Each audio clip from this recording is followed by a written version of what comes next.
Hi there, I'm Drew Badger, the world's first and #1 English fluency guide, and in this video I'm going to answer a question I received from two different people. These are Jason and Mohammed. So thanks for the question, and this is, how can I understand or learn to understand different accents? So different accents from different speakers.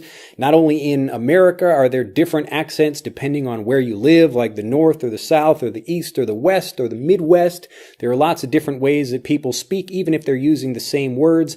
But not only that, between different countries as well. I don't sound like a British speaker. I suppose I could try to speak like a British. I can't actually speak British English. I could probably, like, if somebody practiced with me, there's some British teachers out there. You want to do like a video where we could practice. You could try to speak like an American. I'm not doing it. I'm not doing it very well. But anyway, there are different accents for different places, and it's it's a pain in the ass to learn with one thing. You're a learner, and you're like, okay, I'm trying to learn the American accent, but wow, there are many American accents, and okay, I also have to understand maybe some British speakers or Australians or people from South Africa or wherever. And even beyond that, all the non-native speakers, because there are now more non-native speakers than native speakers of the English language, and they're also difficult to understand. So really, it can be quite confusing. So here's how you do it. Here's how you solve this problem. Now, all you really need to do is take the same information, and then you need to have it listened to, or you need to listen to it spoken or said by different people. It's actually a really simple process, and it's more about finding good information. And so this is what you can do actually right here on YouTube when you're practicing. One of the basic things that I always teach people is to listen to music covers of different songs. So maybe you have the Beatles would have a very popular song, whatever, just like Sgt. Pepper or whatever. They're just different songs that the Beatles have that are covered by a lot of different other musicians, like maybe individual singers or whole bands. But to cover something just means that you take some music that is not yours and maybe you arrange it slightly, say it in a different way. But what you're doing here is you get maybe like John Lennon or Paul McCartney. These are, singers from the Beatles that are saying something, but then you can have an American that's also singing that same album or that same song or whatever.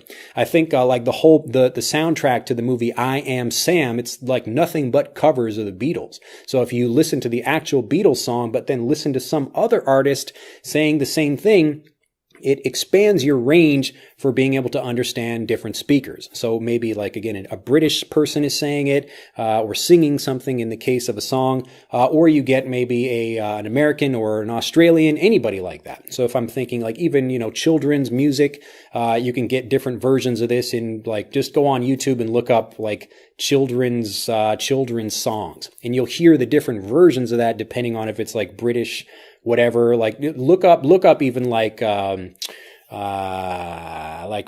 Little Monkeys Jumping on the Bed. So I do like a song like this for my daughter. Maybe she'll watch some videos on YouTube that are singing a song, but there are many different versions of that. So people will sing, whatever different versions of that, and she can hear the different intonations, the different accents, all these things just by listening to the same thing in different ways. And this is exactly why we do this in Master English Conversation in the Fluency course, when people can listen to the one thing, like the one story or maybe like a couple of phrases, and then hear a bunch of different people from different parts of the world saying those things, because you're getting listening practice. And when you're practicing with those people, so you practice shadowing with them, which means you're speaking at the exact same time, or you're just repeating with those people. But this is what, again, kind of stretches your accent. So I can listen to British speakers and I can try to say like a Cockney accent or like a British accent, where I'm trying to sound like posh or whatever. And I sound really bad. Even when I was living in England for a couple of months, I couldn't speak very well. But anyway, it was like fun to try to copy what people were saying and have them try to do an American accent.